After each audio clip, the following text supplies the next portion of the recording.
Good afternoon students. मैं सभी विद्यार्थियों का आर्य क्लास यूट्यूब चैनल के अंतर्गत बहुत बहुत स्वागत, वेलकम और अभिनंदन करता हूं। प्रिय विद्यार्थियों और साथियों, आज की क्लास का जो हमारा टॉपिक रहेगा वो लोकतंत्र की संकल्पना के संदर्भ में रहेगा। तो आप नोटबुक और साथ में रखिएगा और जो महत्वपूर्ण जो बातें हैं वो आप नोट करते हुए चलेंगे। निश्चित रूप में ये टॉपिक और ये क्लास आपके लिए उपयोगी साबित होगी, इस बात के डियर स्टूडेंट्स और प्यारे साथियों मैं उम्मीद करता हूँ। तो चलिए बात करते हैं अपन लोकतंत्र के संदर्भ में। तो डियर स्टूडेंट्स और प्यारे साथियों, लोकतंत्र अंग्रेजी भाषा के डेमोक्रेसी शब्द का हिंदी अनुवाद है। और डेमोक्रेसी शब्द की जो उत्पत्ति हुई है ये ग्रीक भाषा के दो शब्दों से मिलकर के हुई है, डेमोस प्लस में क्रेथिया। ठीक है, डेमोस का जो अर्थ होता है वो जनता होता है। क्या होता है? जनता। और क्रेसी का मतलब होता है शक्ति। तो जनता की शक्ति अर्थात जनता का जो शासन होता है वो लोकतंत्र कहलाता है। क्या कहलाता है? लोकतंत्र। ठीक है, और शासन की जो शक्ति अंतिम रूप से होती है वो जनता के हाथों में होती है। जैसा प्रिय विद्यार्थियों आप जानते हैं कि शासन के जो प्रकार हैं और जो प्राचीन समय में जो शासन का जो प्रकार था वो राजतंत्र था, लेकिन धीरे धीरे राजतंत्र समाप्ति की ओर होता हुआ चला गया। और आज विश्व के लगभग सभी देशों में लोकतांत्रिक शासन प्रणाली को अपनाया गया है। तो लोकतांत्रिक जो शासन प्रणाली है एक सर्वश्रेष्ठ ये कहें कि यह शासन का क्या है, एक प्रकार है। ठीक है, वैसे शासन के जो प्रकार होते हैं जैसे राजतंत्र, अधिनायक तंत्र, कुलीन तंत्र, इसके अलावा राजतंत्र निरंकुश तंत्र में बदल जाता है। और कुलीन जो तंत्र होता है उसको ये कहें कि दलित तंत्र के रूप में उसके कुछ विकृत रूप भी होते हैं। और आज शासन का जो सर्वश्रेष्ठ जो प्रकार है या रूप है वो कौन सा है? लोकतंत्र है। और लोकतंत्र को क्या किया गया है? स्वीकार किया गया है। ठीक है, देखिए फिर से देखिए कि लोकतंत्र अंग्रेजी भाषा के डेमोक्रेसी शब्द का हिंदी अनुवाद है। और डेमोक्रेसी शब्द की जो उत्पत्ति हुई है ये ग्रीक भाषा के दो शब्दों से मिलकर के हुई है, एक डेमोस और एक क्रेसी। डेमोस का जो अर्थ होता है जनता होता है, और क्रेसिया या क्रेसिया का मतलब होता है शक्ति, अर्थात किसका शासन? जनता का शासन, जनता की शक्ति। तो शासन का वह प्रकार जिसमें शासन की जो शक्ति निहित होती है वो किसमें निहित होती है? जनता में। ठीक है, क्या कहलाता है? लोकतंत्र कहलाता है। तो नोट कर लीजिए आप कि डेमोक्रेसी शब्द की उत्पत्ति ग्रीक भाषा के दो शब्दों से मिलकर के हुई है, एक डेमोस और एक क्रेसी या क्रेतिया। डेमोस का जो अर्थ होता है जनता, और क्रेसी का मतलब होता है शक्ति, अर्थात जनता का शासन। ठीक है, ये इसका शब्द उत्पत्ति के आधार पर क्या हो गया? अर्थ हो गया। चलिए आगे बात करते हैं अपन कि लोकतंत्र, नेक्स्ट महत्वपूर्ण बात आप नोट करेंगे कि लोकतंत्र वह शासन प्रणाली है। लोकतंत्र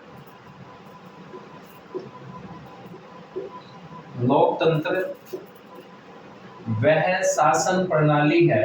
लोकतंत्र वह शासन प्रणाली है। लोकतंत्र वह शासन प्रणाली है जिसमें जनता स्वयं या जिसमें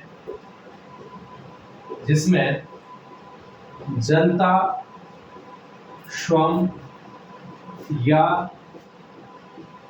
अपने प्रतिनिधियों के माध्यम से, जनता स्वयं या अपने प्रतिनिधियों के माध्यम से, जनता स्वयं या अपने प्रतिनिधियों के माध्यम से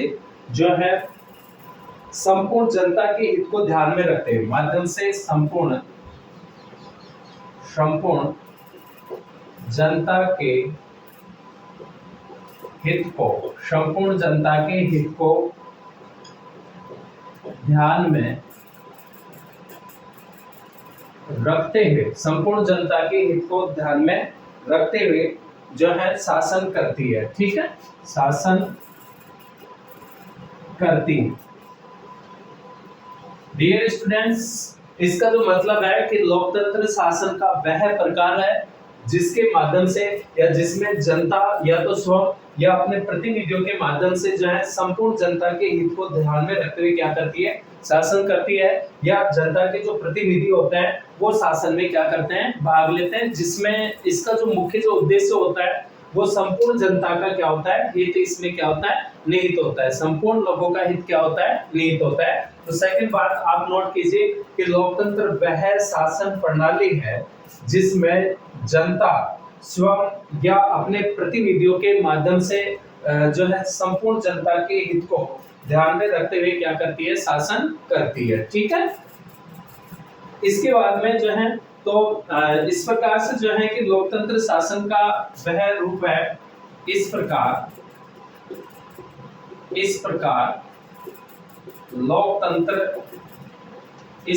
लोकतंत्र शासन का वह प्रकार, इस प्रकार से लोकतंत्र क्या हुआ कि लोकतंत्र शासन का वह प्रकार है या रूप है जिसमें शासन की शक्ति, जिसमें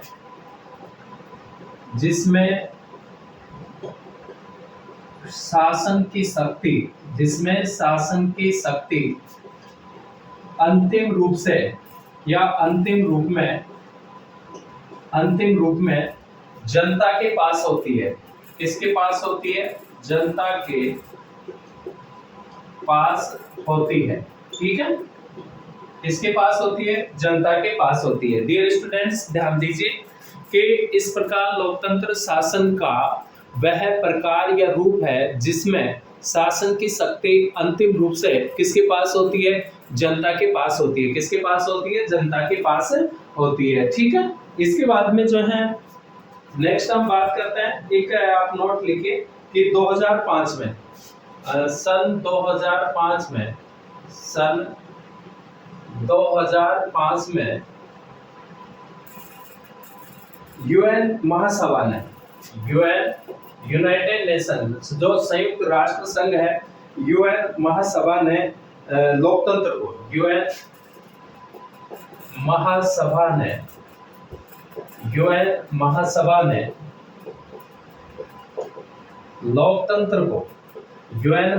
ने लोकतंत्र को जो है लोकतंत्र को एक सार्वभौमिक मूल्य घोषित किया। ठीक है, लोकतंत्र को एक सार्वभौमिक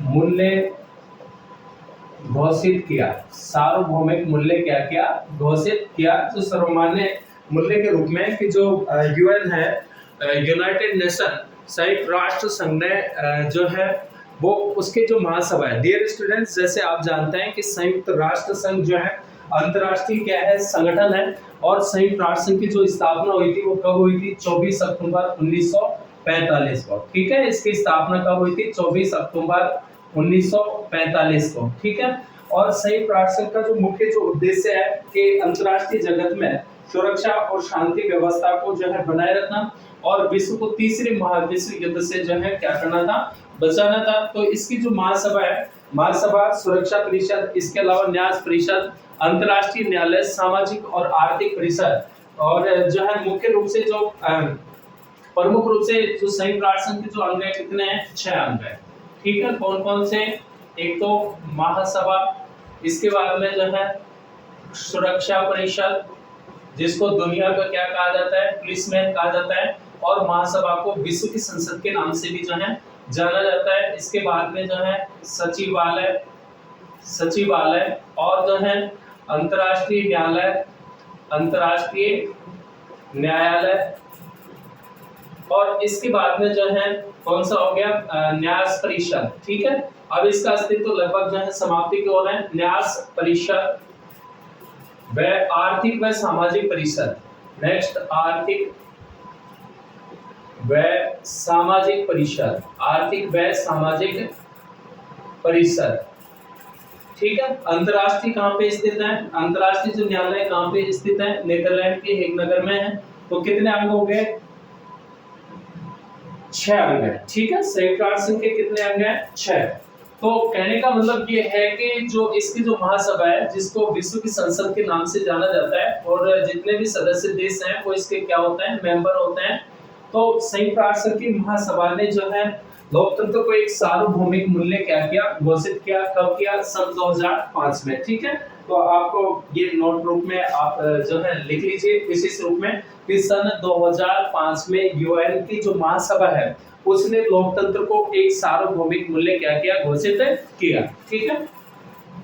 इसके बाद में जो है कि लोकतंत्र की परिभाषा के संदर्भ में हम बात करें कि लोकतंत्र की जो परिभाषा है सर्वप्रथम किसके द्वारा दी गई, तो महत्वपूर्ण बिंदु है। निश्चित रूप में ये जो आपके लिए जो है क्लास उपयोगी होगी डियर स्टूडेंट्स, इस बात की मैं उम्मीद करता हूँ। तो मेरे द्वारा आपको जो पढ़े जो है पॉलिटिकल साइंस से रिलेटेड और आगे चल करके हम जीके के संदर्भ में जिसमें राजस्थान का जीके रहेगा, इसके अलावा वर्ल्ड हिस्ट्री और इंडियन हिस्ट्री के संदर्भ में भी जो है मेरे द्वारा आपको जो है समय समय पे कंटेंट जो है उपलब्ध कराए जाएंगे। तो डियर स्टूडेंट्स, आप क्लास को जो है ज्यादा से ज्यादा लाइक कीजिएगा, शेयर कीजिए और सब्सक्राइब कीजिएगा, ठीक है। तो आगे हम बात करते हैं कि लोकतंत्र की परिभाषा सर्वप्रथम लोकतंत्र की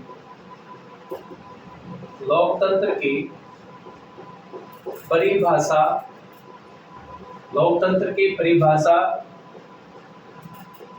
सर्वप्रथम यानी सबसे पहले लोकतंत्र की परिभाषा सबसे पहले यूनानी विचारक बेनियान ने दी थी। यूनानी विचारक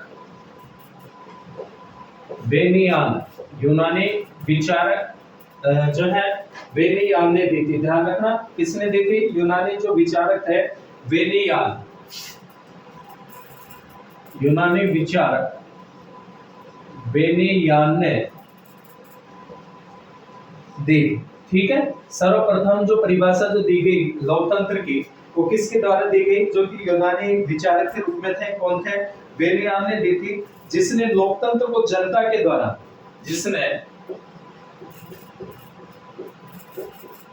लोकतंत्र को जनता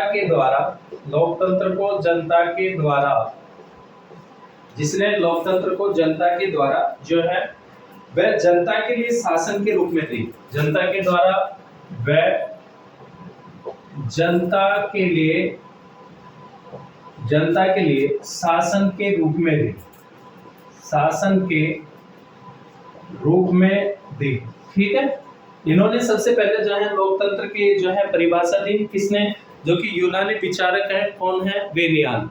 तो यूनानी जो विचारक है बेनियान के द्वारा जो है सर्वप्रथम जो है लोकतंत्र की परिभाषा दी गई और इन्होंने लोकतंत्र को जनता के द्वारा व जनता के लिए शासन के रूप में जो है इसकी क्या दी, परिभाषा दी, ठीक है। इसके बाद में तो प्रिय विद्यार्थियों जो है महत्वपूर्ण बातें हैं और निश्चित रूप में आप जो है महत्वपूर्ण बिंदुओं को जो है नोट भी करते रहे हैं, तो निश्चित रूप में जो है आपके लिए उपयोगी होंगे। तो लोकतंत्र की परिभाषा सर्वप्रथम किसके द्वारा यूनानी विचारक किसने दी, बेनियान ने दी। किसके द्वारा दी गई, बेनियान ने, जिसने लोकतंत्र को जनता के द्वारा व जनता के लिए शासन के रूप में इसकी क्या दी, परिभाषा दी, ठीक है। इसके बाद में जो है कि इसी परिभाषा को आगे हम बात करेंगे। तो सबसे पहले तो जो इसकी परिभाषा किसके द्वारा दी गई, बेनियान के द्वारा। किसके द्वारा दी गई, बेनियान, जो कि कौन थे, यूनानी विचारक थे, ठीक है।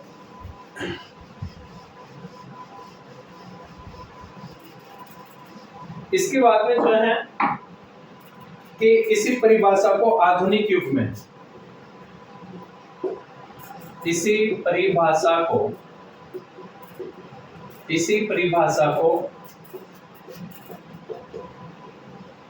आधुनिक युग में किसने, आधुनिक युग में मॉडर्नाइजेशन में हम बात करें तो आधुनिक युग में अमेरिकी विद्वान, ठीक है, अमेरिकी विद्वान अब्राहम लिंकन, अमेरिकी विद्वान अब्राहम लिंकन जो राष्ट्रपति भी बने, अब्राहम लिंकन ने गैरिस जो है गेटिलबर्ग शहर जो है वहां पे एक जो है भाषण के दौरान दी, ठीक है। अब्राहम लिंकन ने एक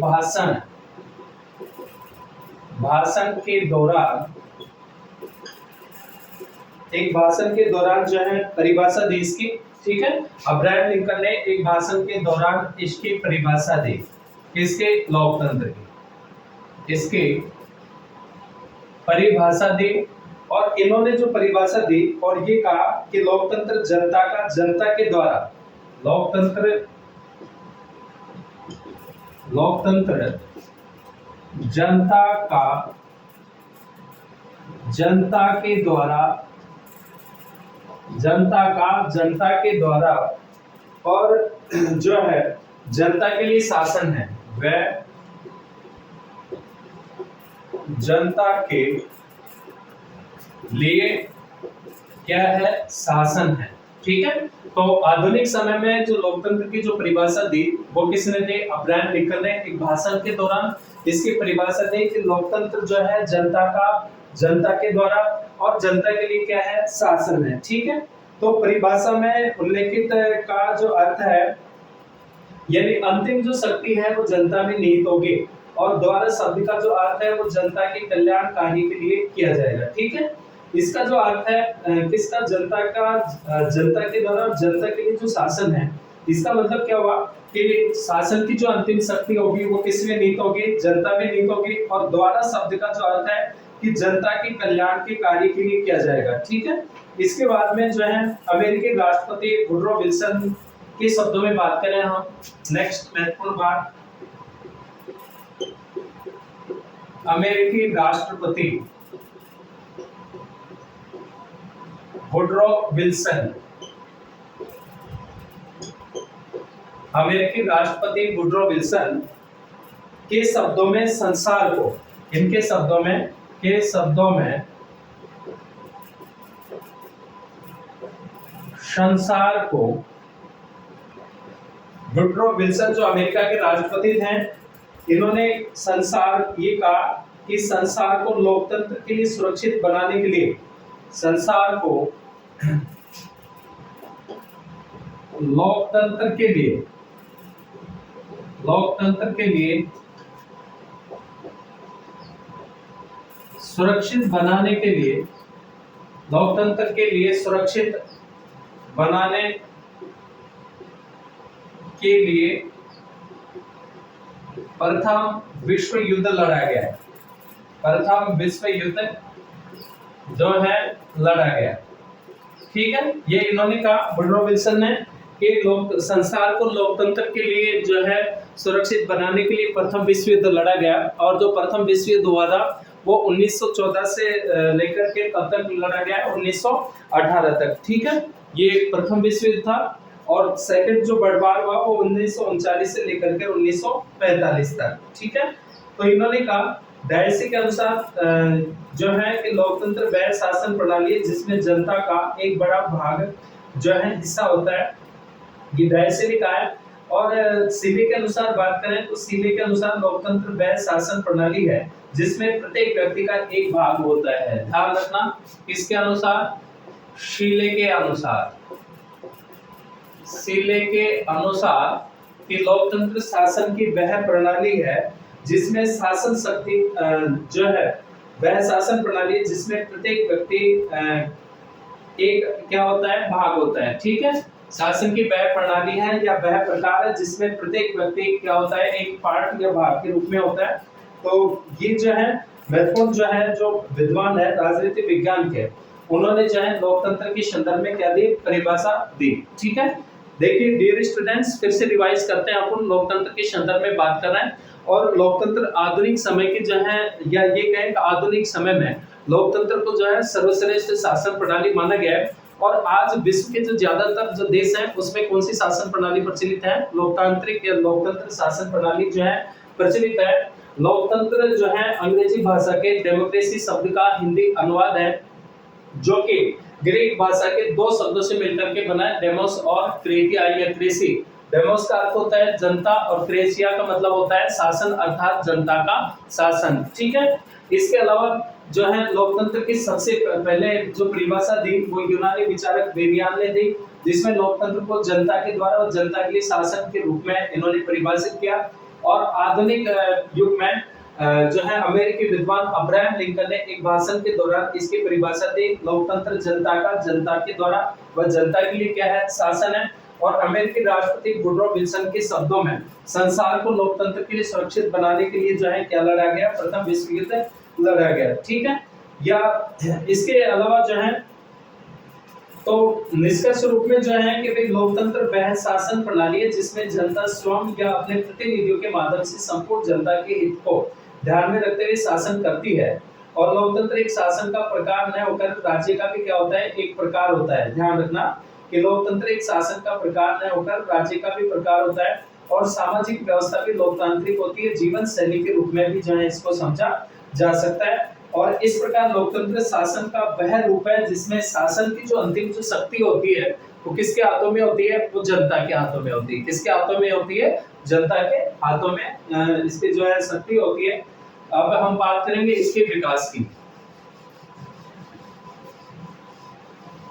लोकतंत्र के विकास के संदर्भ में देखेंगे तो ये तो जो है महत्वपूर्ण जो विद्वान थे उनके द्वारा दी गई परिभाषा और शब्द उत्पत्ति के आधार पर लोकतंत्र का अर्थ। ठीक है,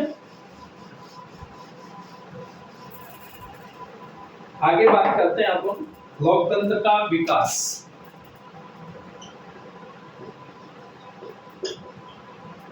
लोकतंत्र का विकास, इसके विकास के संदर्भ में अपन बात करें तो जो है लोकतंत्र का विकास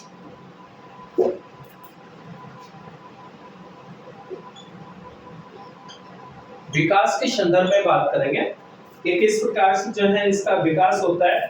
तो लोकतांत्रिक शासन प्रणाली की जो उत्पत्ति है वो राजतांत्रिक शासन के विस्तृत जो है स्वरूप हुई है और इसकी शुरुआत यूनानी युग में देखी जाती है। ठीक है, लोकतंत्र की शुरुआत कहां से, यूनानी युग से। यूनानी युग से इसकी शुरुआत को देखा जा सकता है।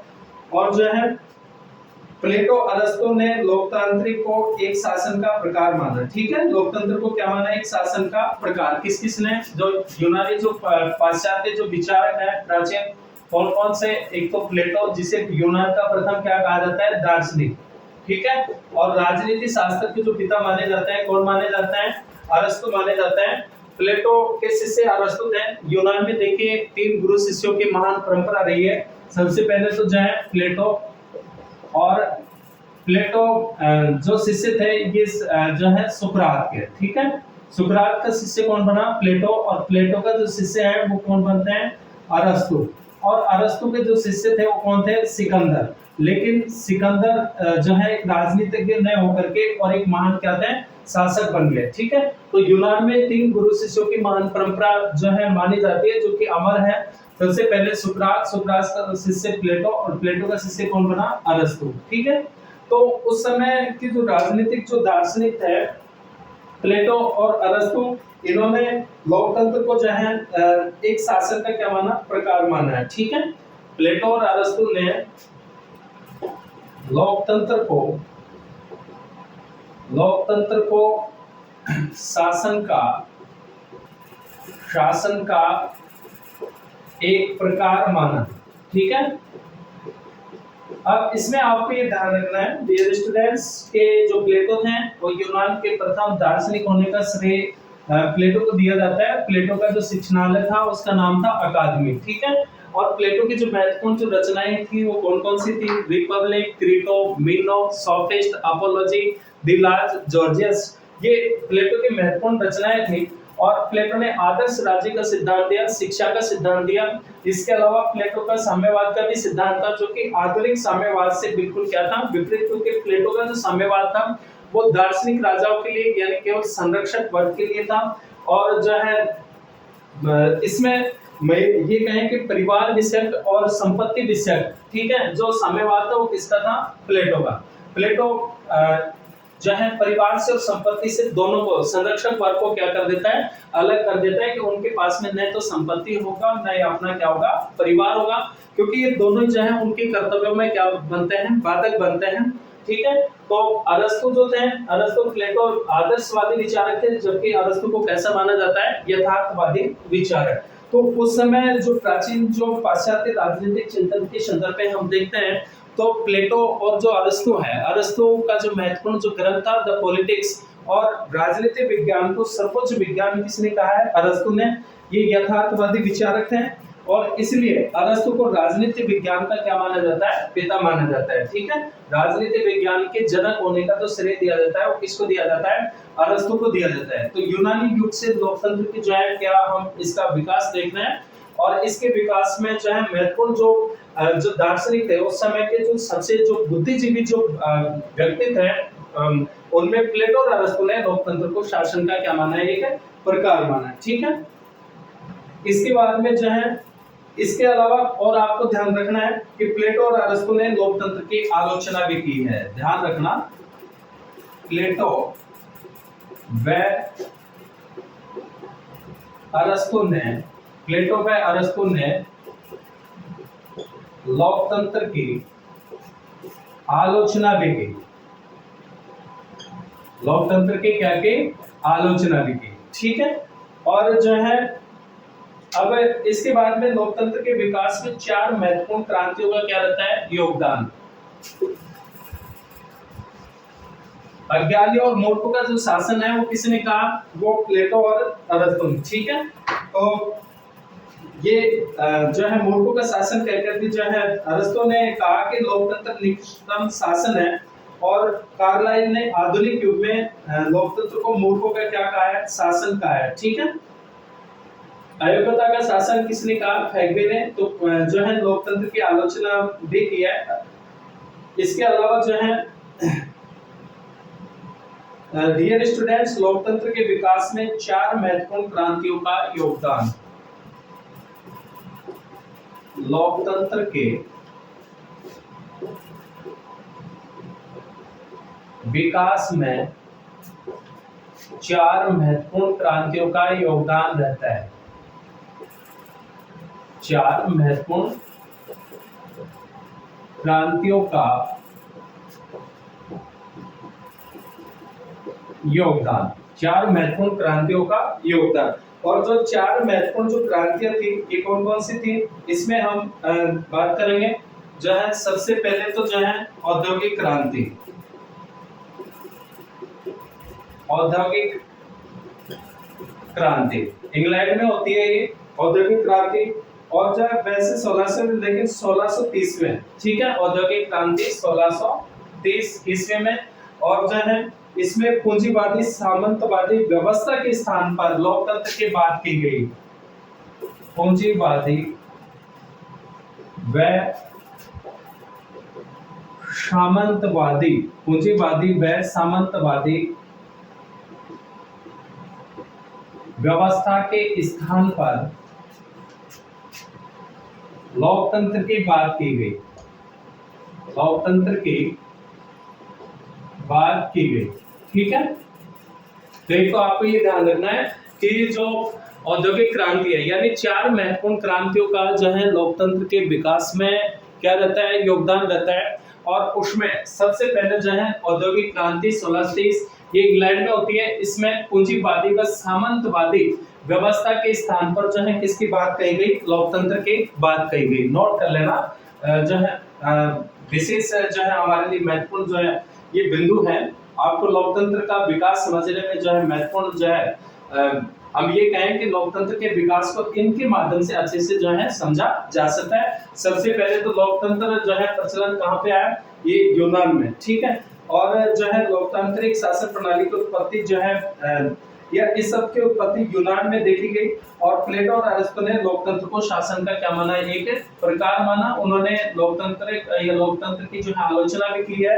और प्लेटो और अरस्तु ने लोकतंत्र की आलोचना करते हुए इसे अज्ञानियों और मूर्खों का क्या कहा, शासन का। उसके बाद में लोकतंत्र के विकास की हम बात करते हैं, तो लोकतंत्र के विकास में जो है 4 महत्वपूर्ण क्रांतियों का क्या रहता है, योगदान रहता है। ठीक है, तो सबसे पहले तो आप ये नोट करें कि औद्योगिक क्रांति 1630 पूंजीवादी व सामंतवादी जो व्यवस्था थी उसके स्थान पर जो है इसमें किसकी बात की गई, लोकतंत्र की बात कही गई। ठीक है, उसके बाद में गौरवपूर्ण क्रांति, ये भी इंग्लैंड में होती है। गौरवपूर्ण क्रांति, गौरवपूर्ण क्रांति 1688 में। गौरवपूर्ण क्रांति और 1688 में इसमें निरंकुश राजतंत्र के स्थान पर संवैधानिक राजतंत्र की बात कही गई। निरंकुश निरंकुश राजतंत्र के स्थान पर, निरंकुश राजतंत्र के स्थान पर संवैधानिक राजतंत्र की बात कही गई।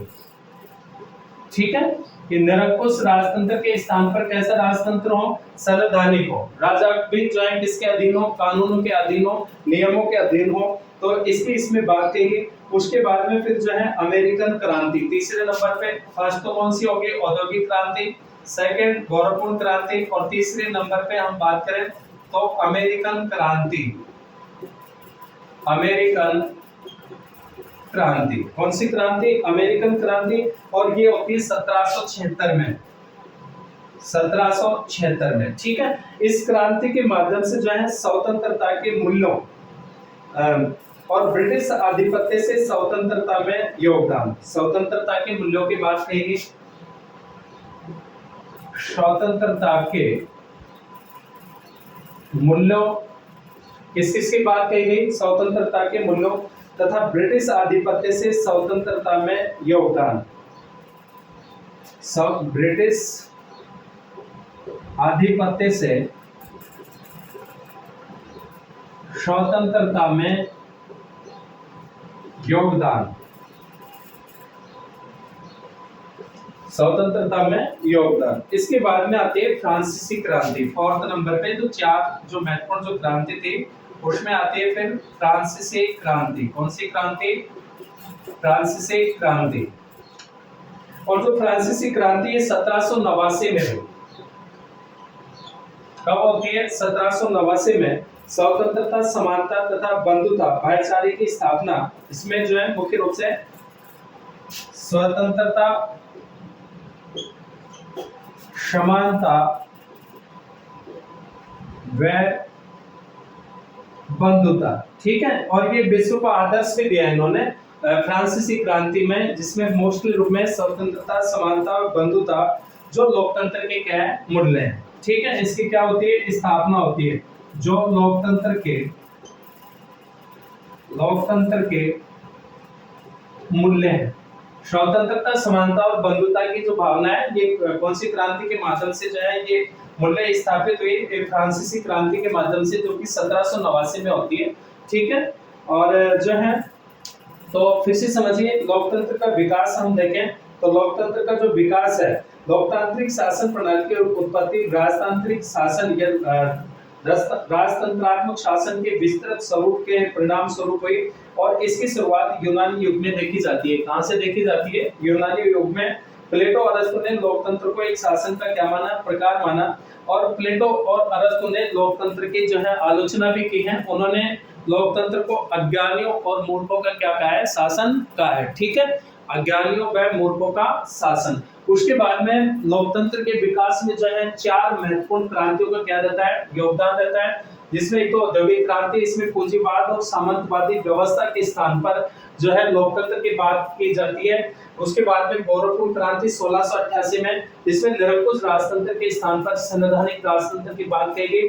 और फिर अमेरिकन क्रांति जो 1776 में स्वतंत्रता के मूल्यों और ब्रिटिश आधिपत्य में स्वतंत्रता के योगदान की क्या कही गई, बात की गई। और फोर्थ नंबर पे फ्रांसीसी क्रांति 1789 में, जिसमें स्वतंत्रता, समानता और बंधुता को स्थापित किया गया, जो कि लोकतंत्र के क्या है, ये मूल्य हैं। ठीक है, तो चार जो महत्वपूर्ण जो क्रांति थे, इनका लोकतंत्र के विकास में क्या रहता है, योगदान रहता है।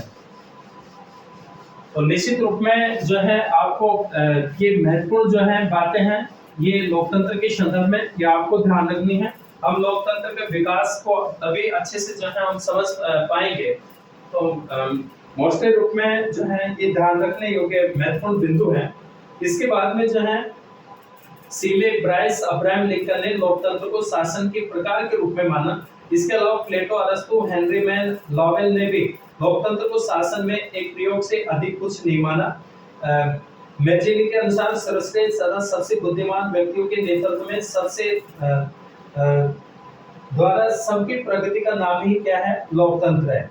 ब्राइस ने अपनी पुस्तक मॉडर्न डेमोक्रेसी, ध्यान रखना, मॉडर्न डेमोक्रेसी जो पुस्तक थी वो ब्राइस ने लिखी और इसमें कहा कि किसी भी शासन की कसौटी जो है जन कल्याण है। रॉबर्ट डेहल ने लोकतंत्रात्मक शासन की 3 आवश्यक शर्त बताई। एक तो व्यक्तिगत समूह के मध्य प्रतिस्पर्धा, उच्च मात्रा में राजनीतिक सहभागिता, राजनीतिक व नागरिक स्वतंत्रताएं। इसके अलावा जो है लोकतंत्र की जो आलोचना है, दो से संबंधित जो कथन है, एक तो प्लेटो और अरस्तु ने लोकतंत्र की आलोचना करते हुए इसे अज्ञानियों व मूर्खों का शासन कहा और अरस्तु ने कहा कि लोकतंत्र निकृष्टतम शासन है। इसके अलावा कार्लाइल ने आधुनिक युग लोकतंत्र को मूर्खों का शासन कहा और इसके अलावा फैगबे ने लोकतंत्र को अयोग्यता का शासन कहा। तो ये महत्वपूर्ण जो है आलोचना से संबंधित जो है कथन है। इसके बाद में शासन में जनता की भागीदारी के आधार पर हम इसके प्रकारों की बात करेंगे, ठीक है। नेक्स्ट बात करते हैं अपन शासन में जनता की भागीदारी के आधार पर। शासन में जनता की भागीदारी, जो जनता पार्टिसिपेट करती है, इसके शासन में जनता की भागीदारी के आधार पर लोकतंत्र, भागीदारी के आधार पर लोकतंत्र, ठीक है। इस शासन में जनता की भागीदारी के आधार पर लोकतंत्र और मोस्टली रूप में इसके दो प्रकार हैं। भागीदारी के आधार पर दो प्रकार, ठीक है।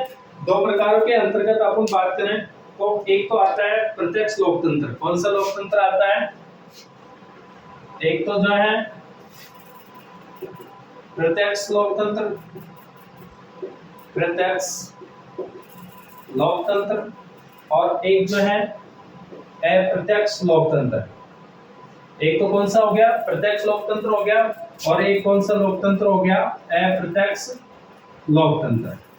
तो जो प्रत्यक्ष लोकतंत्र है इसके 4 साधन होते हैं। प्रत्यक्ष लोकतंत्र के जो है हम बात करें साधनों के, तो कितने साधन होते हैं प्रत्यक्ष लोकतंत्र के? 4 साधन होते हैं। 4 साधनों में एक तो जनसभाएं, ध्यान रखना, जनसभाएं। इसके अलावा आरंभक,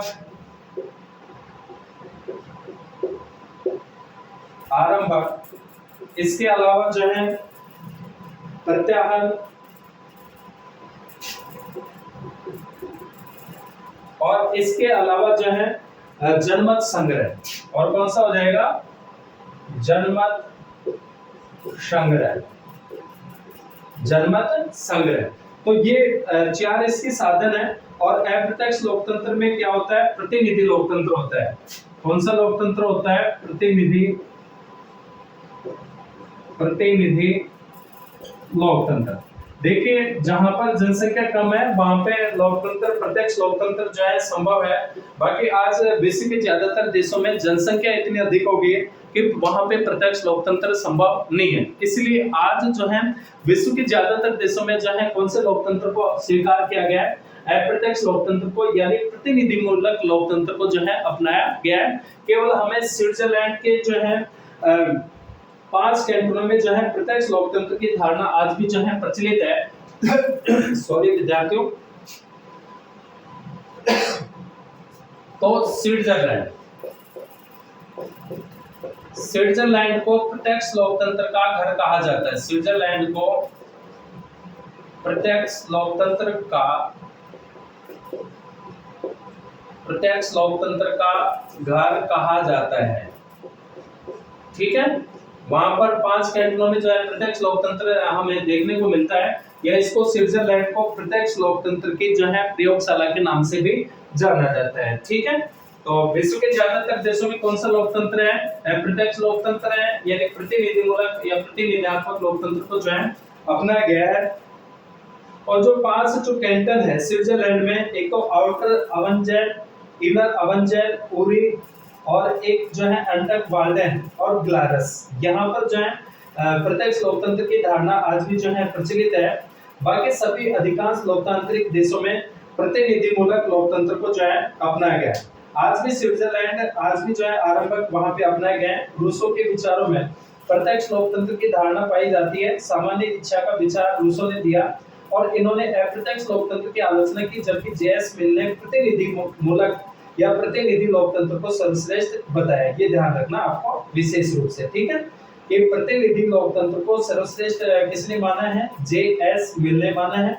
और जबकि रूसो ने अप्रत्यक्ष लोकतंत्र की क्या की है? आलोचना की है।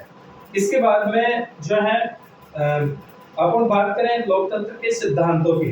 लोकतंत्र के सिद्धांत तो मोस्टली इसके जो सिद्धांत हैं, एक तो उदारवादी सिद्धांत, लोकतंत्र का अभिजनवादी सिद्धांत, बहुलवादी सिद्धांत और एक जन सहभागिता का सिद्धांत और एक विमर्शी लोकतंत्र और एक जनवादी लोकतंत्र।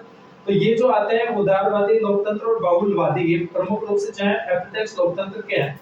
और जो प्रत्यक्ष लोकतंत्र के जो सिद्धांत है वो जन सहभागिता का सिद्धांत, विमर्शी लोकतंत्र और जनवादी लोकतंत्र, ठीक है। और जो उदारवादी जो लोकतंत्र का जो विषय है, यह सिद्धांत है कि इसके अनुसार व्यक्ति एक राजनीतिक प्राणी है और उसमें विवेक होता है, अतः वह भला बुरा सोचने की शक्ति रखता है। अर्थात इसके समर्थक सब व्यक्तियों की समानता पर बल देते हैं और इनके अनुसार शासन प्रणाली का खेल उद्देश्य लोक हित व जनता का हित मानते हैं और लोकतंत्र को शासन प्रणाली और जीवन शैली के रूप में स्वीकार करते हैं। कौन सा सिद्धांत? लोकतंत्र का उदारवादी लोकतंत्र का सिद्धांत। इसके अलावा उदारवादी सिद्धांत के अनुसार राजनीतिक शक्ति का अंतिम स्रोत किसको मानते हैं?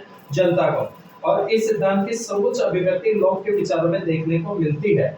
अन्य समर्थक बात करें तो बेंथम, मिल, एंथनी डाउन्स, शुम्पीटर आदि। अमेरिकी संविधान निर्माता जेफरसन, एडिसन, हैमिल्टन ने लॉक, मॉन्टेस्क्यू और हार्वर्ड स्मिथ के विचारों को जो है संस्थागत कर दिया, रूप दिया, ठीक है। और सीबी मैकफरसन ने शास्त्रीय लोकतंत्र को लोकतंत्र का संरचनात्मक क्या कहा है? मॉडल कहा है। इसके अलावा लोकतंत्र का जो अभिजनवादी या विशिष्ट वर्गवादी जो सिद्धांत है, सिद्धांत के अनुसार किसी भी समाज या संगठन में महत्वपूर्ण निर्णय गिने चुने जो है लोकतंत्र गिने चुने लोगों के द्वारा ही जो है क्या लिया जाता है? डिसीजन लिया जाता है, निर्णय लिया जाता है। तो ये लोकतंत्र का अभिजनवादी जो है सिद्धांत कहलाता है, ठीक है। और इसके अलावा और जो सिद्धांत है जो इसी के अंतर्गत अपन बात करें कि जो अभिजनवादी है, अभिजनवाद प्रमुख रूप से जो है इस सिद्धांतकारों के अनुसार लोकतांत्रिक शासन प्रणाली में शासन शक्ति का प्रयोग सामाजिक दृष्टि से संपन्न वर्ग यानी अभिजन वर्ग करता है और इसके समर्थक पेरोटा, मिसेस, मॉस्का, सीराइट्स, मिल्स, बटामोर, शुम्पीटर है। इसके अलावा जो है अभिजन समाज में दो वर्ग, एक तो अभिजन वर्ग और एक गैर अभिजन वर्ग, ठीक है। सत्ता अभिजन और एक सत्ताविहीन। पेरोटा ने अपनी पुस्तक माइंड एंड सोसाइटी के अंतर्गत समाज को दो भागों में बांटा, एक तो विशिष्ट वर्ग अभिजन और एक गैर अभिजन वर्ग। पेरोटा के अनुसार शासन इन दो वर्गों के मध्य घूमता रहता है। इसके अलावा पेरोटा ने शासक वर्ग को कुलीन तंत्र की संतान कहा है, ठीक है, ध्यान रखना है। इसके अलावा मैकियावेली के द्वारा राजा के लिए शेर और लोमड़ी जैसे गुणों की बात कही, जिसे आधुनिक युग में पेरोटा ने इसका क्या किया जो है प्रयोग किया है। इसके अलावा जो है लोकतंत्र का जो बहुलवादी जो सिद्धांत है और इस सिद्धांत के अनुसार शक्ति समाज के समुदाय में बटी होती है, इसमें बटी होती है समुदाय में। बहुलवाद का संबंध राजनीति के समूह सिद्धांत से है, जिसका प्रतिपादन आर्थर बेंटले और ट्रूमैन ने अमेरिका में किया। समूह सिद्धांत के अनुसार समाज विभिन्न समूहों का योग होता है और समकालीन समय में यह समूह दबाव समूह का कार्य करता है। बहुलवादी लोकतंत्र ऐसी राजनीतिक व्यवस्था से संबंधित है जिसमें नीतियों का निर्माण समाज के भिन्न समूह के आपसी विचार विमर्श, आपसी सलाह के आधार पर जो है किया जाता है। और बहुलवाद का मुख्य प्रतिपादक रॉबर्ट डेहल को माना जाता है, ध्यान रखना, इसको माना जाता है, रॉबर्ट डेहल को माना जाता है, ठीक है। इसके अलावा सहभागी लोकतंत्र का जो सिद्धांत है कौन सा? सहभागी। और जो सहभागी जो लोकतंत्र है इसमें यह सिद्धांत विशिष्ट वर्गवादी और बहुलवादी सिद्धांतों के प्रतिक्रिया स्वरूप अस्तित्व में है। सहभागी लोकतंत्र निर्णय निर्माण प्रक्रिया को स्थानीय स्तर तक पहुंचाकर राजनीतिक समानता का जो है विस्तार करना चाहते हैं। और सीबी मैकफरसन ने अपनी पुस्तक सहभागी लोकतंत्र पार्टिसिपेटरी के अंतर्गत कहा कि जब तक शासन में आम जनता की भागीदारी नहीं होगी तब तक लोकतंत्र का वास्तविक विकास नहीं हो सकता। विमर्शी लोकतंत्र की बात करें तो विमर्शी लोकतंत्र लोकप्रिय संप्रभुता का उदार लोकतंत्र समय स्थापित करता है और विमर्शी लोकतंत्र का संवैधानिक ढांचा डेविड मिलर, जोसेफ कॉइन ने दिया। अन्य समर्थक जॉन रॉल्स, हैबरमास, जॉन इल्टर एस्बेन, अबीब हन्ना अरेंट और आदि हैं। इसके बाद में जो है जनवादी लोकतंत्र जनवादी लोकतंत्र धारणा मार्क्सवादी विचारों के द्वारा दी गई है। किसके द्वारा? मार्क्सवादी। और मार्क्सवादी विचारक उदारवादी लोकतंत्र की आलोचना करते हैं और इनके अनुसार उदारवादी लोकतंत्र मूलतः बुजुर्गवाद लोकतंत्र है। जनवादी लोकतंत्र की धारणा का व्यवस्थित विश्लेषण माओ से तुंग ने किया। किसके द्वारा किया गया? माओ से तुंग के द्वारा किया गया। ठीक है, तो डियर स्टूडेंट्स, ये लोकतंत्र के जो है प्रमुख रूप से जो है ये कहें कि सिद्धांत जो है उसके अंतर्गत जो थे लोकतंत्र के मोस्टली सिद्धांतों, एक तो उदारवादी लोकतंत्र का अभिजनवादी बहुलवादी सिद्धांत, ये अप्रत्यक्ष लोकतंत्र के अंतर्गत आते हैं। इसके अलावा जन सहभागिता, विमर्शी और जनवादी लोकतंत्र, ये कौन से लोकतंत्र के अंतर्गत आते हैं? ये प्रत्यक्ष लोकतंत्र के अंतर्गत आते हैं। कौन से लोकतंत्र के अंतर्गत? प्रत्यक्ष लोकतंत्र के अंतर्गत। ठीक है, इसके बाद में जो है अपन बात करते हैं कि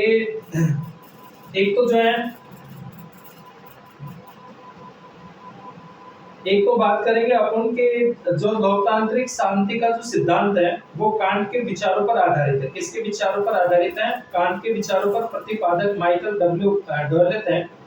इसके अलावा नव दक्षिण पंथी मॉडल सैमुअल ब्रिटन के द्वारा, इनके अनुसार लोकतांत्रिक शासन प्रणाली द्वारा सरकार के खर्चों में आवश्यक वृद्धि होती है जिस कारण अतिभार का खतरा होता है, जिसे यह लोकतांत्रिक अतिभार कहते हैं और परिणाम स्वरूप राजकोषीय जो है घाटा उत्पन्न होता है। ठीक है, अर्थ लोकतंत्र का शब्द का जो प्रयोग किया 1990 के साम्यवादी राज्यों में स्थापित लोकतांत्रिक प्रणाली के लिए किया गया और फरीद जकारिया ने अनुदार लोकतंत्र का प्रयोग किया। किसने किया?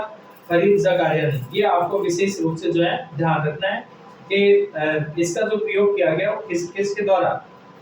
अनुदार लोकतंत्र का प्रयोग किसने किया? फरीद जकारिया ने। और डिजिटल डेमोक्रेसी के प्रतिपादक स्मिथ ग्रे को माना जाता है, स्मिथ और ग्रे को। ठीक है, तो डियर स्टूडेंट्स और साथियों, आज की क्लास के अंतर्गत हमने जो है लोकतंत्र के संदर्भ में बात की। नेक्स्ट क्लास के अंतर्गत हम बात करेंगे नए जो है टॉपिक के साथ में। तब तक सभी विद्यार्थियों और साथियों का बहुत बहुत धन्यवाद।